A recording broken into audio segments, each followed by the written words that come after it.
সবাইকে স্বাগত জানাচ্ছি। আমি ফিরোজ তোহা। শুরুতেই সংবাদ শিরোনাম। আমন্ত্রণ জানাচ্ছি আপডেট সংবাদে। শুরুতেই জানিয়ে দেব গুরুত্বপূর্ণ শিরোনাম, এরপরেই থাকবে বিস্তারিত।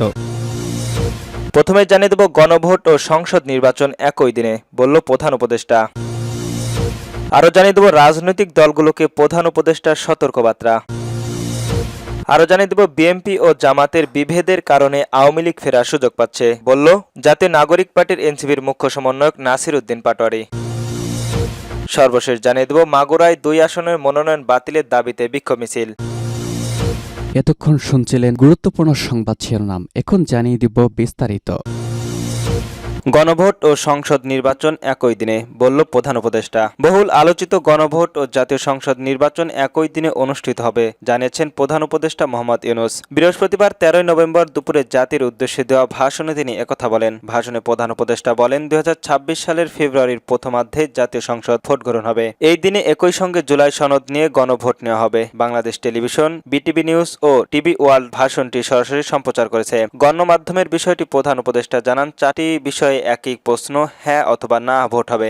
জুলাই জাতীয় সনদ বাস্তবায়নের উপায় নিয়ে গত 27 অক্টোবর অন্তর্বর্তীকালীন সরকারের কাছে সুপারিশ জমা দেয় ঐক্যমত কমিশনার। গণভোটের দিক নির্দেশনা ও সনদ থাকায় আপত্তি, নোট অব ডিসেন্ট। গণভোট না থাকায় বিএনপি, জামাত সহ বিভিন্ন দলের বিপরীত অবস্থানে রয়েছে। এমন অবস্থায় দলগুলোকে আলোচনা করে ঐক্যবদ্ধ সিদ্ধান্ত নিতে গত 3 অক্টোবর সরকার থেকে অনুরোধ করা হয়। বলা হয়, রাজনৈতিক দলগুলো সিদ্ধান্ত নিতে না পারলে সরকার সিদ্ধান্ত নেবে। দলগুলো এতে একমত হতে পারেনি। এমন অবস্থায় আজ বৃহস্পতিবার উপদেষ্টা পরিষদের বৈঠক জুলাই সনদ বাস্তবায়নের আদেশের বিষয়টি চূড়ান্ত করা হয়। এর মধ্যেই এই আদেশের সই করেছেন রাষ্ট্রপতি মোহাম্মদ শাহাবুদ্দিন। আর বেলা 2:30টায় জাতির উদ্দেশ্যে ভাষণের গণভোট বিষয়ে চূড়ান্ত সিদ্ধান্ত জানালেন প্রধান উপদেষ্টা। প্রধান উপদেষ্টা অধ্যাপক মোহাম্মদ ইউনূসের সভাপতিত্বে রাজধানী তেজগাঁওয়ের প্রধান উপদেষ্টা কার্যালয় উপদেষ্টা পরিষদের বৈঠক অনুষ্ঠিত হয়। এরপর ভাষণ দেন প্রধান উপদেষ্টা। গত 28 অক্টোবর জুলাই জাতীয় সনদ বাস্তবায়নের উপায় নিয়ে অন্তর্বর্তীকালীন সরকারের কাছে বিপ্লব 2টি সুপারিশ জমা দেওয়া হয় জাতীয় ঐক্যমত কমিশনার। এরপর একটিকে বলা হয় সংসদের সংবিধান সম্পর্কিত সংস্কার প্রস্তাব বাস্তবায়নের বিশেষ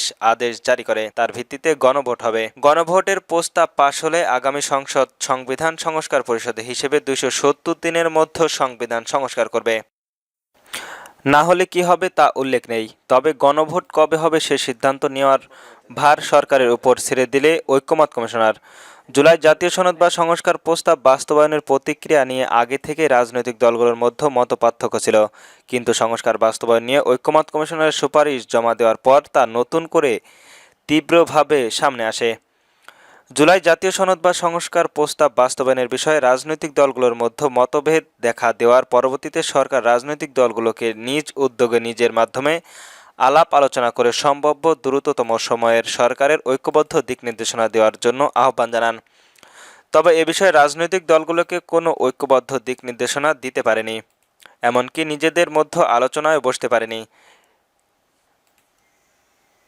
এখন সরকারই নিজেদের সিদ্ধান্ত নিল। রাজনৈতিক দলগুলোকে প্রধান উপদেষ্টার সতর্কবার্তা। আসন্ন ফেব্রুয়ারিতে সুষ্ঠু নির্বাচনের অনুষ্ঠানের বিষয়ে গণ অভ্যুত্থানের সাপেক্ষ রাজনৈতিক দলগুলোকে প্রতি সতর্কবার্তা দিয়েছেন অন্তর্বর্তী সরকারের প্রধান উপদেষ্টা ডক্টর মোহাম্মদ ইউনূস। বলেছেন, অভ্যুত্থানের সপক্ষে রাজনৈতিক দলগুলোকে অবশ্যই ঐক্যবদ্ধ থাকতে হবে, তা না হলে জাতি এক মহাবিপদের সম্মুখীন হবেন। বৃহস্পতিবার 13 নভেম্বর দুপুরে জাতির উদ্দেশ্যে দেওয়া ভাষণে তিনি একথা বলেন। প্রধান উপদেষ্টা এ সময় আরো বলেন, দলগুলোকে স্মরণ করে দিয়ে প্রায় 1.5 যুগ ধরে আমাদের জনগণ ভোট অধিকার থেকে বঞ্চিত ছিলেন। তারা আজ আসন্ন নির্বাচনে ভোটের অধিকার প্রয়োগ করার জন্য উন্মুখ হয়ে পড়েছেন। আগামী ফেব্রুয়ারিতে সুষ্ঠু নির্বাচন অনুষ্ঠানের দিয়ে গণ অভ্যুত্থানের সাপেক্ষ রাজনৈতিক দলগুলোকে ঐক্যবদ্ধ থাকতে হবে, তা না হলে জাতি এক মহাবিপদের সম্মুখীন হবে। এ সম্পর্কে আমি আগেও একাধিকবার আমার আশঙ্কার প্রকাশ করেছি। ইউনূস আরো বলেন, ফ্যাসিবাদের বিরুদ্ধে 2024 জুলাইয়ের মৃত্যুর মুখোমুখি শির উঁচু করে দাঁড়িয়ে দেশবাসী যে ঐক্য গড়ে তুলেছিল, আমরা তা জীব তারা যেন অল্প স্বল্প ভিন্ন মত লঘু বিবাদের জড়িয়ে তারা পর্দার মর্যাদা না করি। 133 জন শিশু, শত শত তরুণ তরুণী, নারী পুরুষের মৃত্যু, হাজার হাজার মানুষের অঙ্গহানির ও আত্মত্যাগে সেটিকে আমরা সবাই সম্মান জানাতে হবে। বিএনপি জামাতের বিভেদের কারণে আওয়ামী লীগের ফেরার সুযোগ পাচ্ছে। জাতীয় নাগরিক পার্টির এনসিপির মুখ্য সমন্বয়ক নাসির উদ্দিন পাটোয়ারি বলেছেন, দুই দল নিজেদের মধ্যে বিভেদ সৃষ্টির কারণে আওয়ামী লীগ ফেরার সুযোগ পাচ্ছে। এদিকে জামায়াতের ভাইরা, অন্যদিকে বিএনপির ভাইরা। একজন আরেকজন কর্মসূচি দেয়, আরেকজন কালকে কর্মসূচি দেয়। তিনি বলেন, আমরা সংস্কার করতে না পারলেও শেখ হাসিনার শাসনতান্ত্রিক কাঠামো বারবার ফিরে আসার চেষ্টা করবে। বৃহস্পতিবার 13 নভেম্বর দুপুরে রাজধানীর বাংলা মোটরের এনসিপি অস্থায়ী কেন্দ্রীয় কার্যালয়ে দলটির কৃষক উইংয়ের এক অনুষ্ঠানে যোগ দিয়ে তিনি একথা বলেন। নাসিরউদ্দিন পাটোয়ারী বলেন, আমরা আমাদের জীবনকে কোনোরকম পরিবারের কাছে বর্গা দিতে চাই না, কোনো পরিবারের কাছে জীবন বর্গা দিয়ে আমরা দাস হতে চাই না। তিনি আরো বলেন, গণভোট ও জাতীয় নির্বাচন একই দিনে হলে আমাদের কোনো সমস্যা নেই, কিন্তু ইসির ক্ষমতায় নিয়ে প্রশ্ন রয়েছে। এই জন্য সরকারের কাছে আমরা আহ্বান জানাবো এবং বিভিন্ন রাজনৈতিক দলের কাছে আহ্বান জানাবো নির্বাচন কমিশনার শক্তিশালী করবে। নির্বাচন কমিশনারকে শক্তিশালী না করে গণভোট এবং জাতীয় নির্বাচন একই দিনে হলে এটি হুমকির মুখে পড়বে। তিনি আরো বলেন, সরকার এমন কিছু সিদ্ধান্ত নিয়েছে যা সরকারের জনগণের কাছ থেকে ভিন্ন ধারায় দিয়েছে। গণ অভ্যুত্থানের শক্তিকে অনেক মব বলার প্রচেষ্টা চালিয়েছে।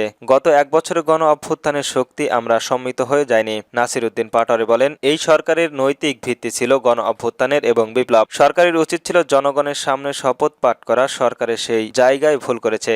এখন কথা হলো, জুলাই সনদকে আইনি ভিত্তি কে দেবে? নৈতিকতার জায়গা থেকে ডক্টর মোহাম্মদ ইউনূস দেবে। মাগুরায় 2 আসনের মনোনয়ন বাতিলের দাবিতে বিক্ষোভ। মাগুরায় 2 আসনে বাংলাদেশ জাতীয়বাদী দলের বিএনপির সম্ভাব্য প্রার্থী নিতাই রায় চৌধুরীর মনোনয়ন বাতিলের দাবিতে মাগুরায় মোহাম্মদপুর উপজেলায় বাবুখালী ইউনিয়নের এক বিশাল বিক্ষোভ মিছিল অনুষ্ঠিত হয়েছে। বিকালে বাবুখালী, ডুমুরিয়া ও ঠাকুরের হাট বাজার সংলগ্ন এলাকায় বিক্ষোভ মিছিল অনুষ্ঠিত হয়। এ মিছিলে থেকে নিতাই রায় নমিনেশনের বাতিলের আহ্বান করা হয়। তার নমিনেশনের বাতিল করে মাগুরায় 2 আসনের সাবেক সংসদ সদস্য কাজী সলিমুল্লাহ হক কামালকে মনোনয়ন দেওয়ার দাবি জানানো হয়। বিক্ষোভ মিছিলে বিএনপি, যুবদল, ছাত্রদল সহ অঙ্গ ও সহযোগী সংগঠনের হাজার হাজার নেতাকর্মীরা অংশ নেন। মিছিলটি ঠাকুরগাঁও হাটের বাজার এলাকা প্রদক্ষিণ করে পুনরায় ডুবুরশিয়া এসে শেষ হয়। এ সময় অংশগ্রহণকারী নিতাই রায়ের নমিনেশনের মানি না, মানব না স্লোগান দিয়ে তারা মনোনয়ন বাতিলের জোর দাবি জানান। বিক্ষোভে ভক্তরা অভিযান করেন নিতাই রায় চৌধুরীর জনবিচ্ছিন্ন ও তৃণমূলের নেতাকর্মীদের কাছে অগ্রহণযোগ্য। তাকে মনোনয়ন দেওয়া হলে মাগুরা 2 আসনে বিএনপির বড় ধরনের ক্ষতির মুখে পড়বে।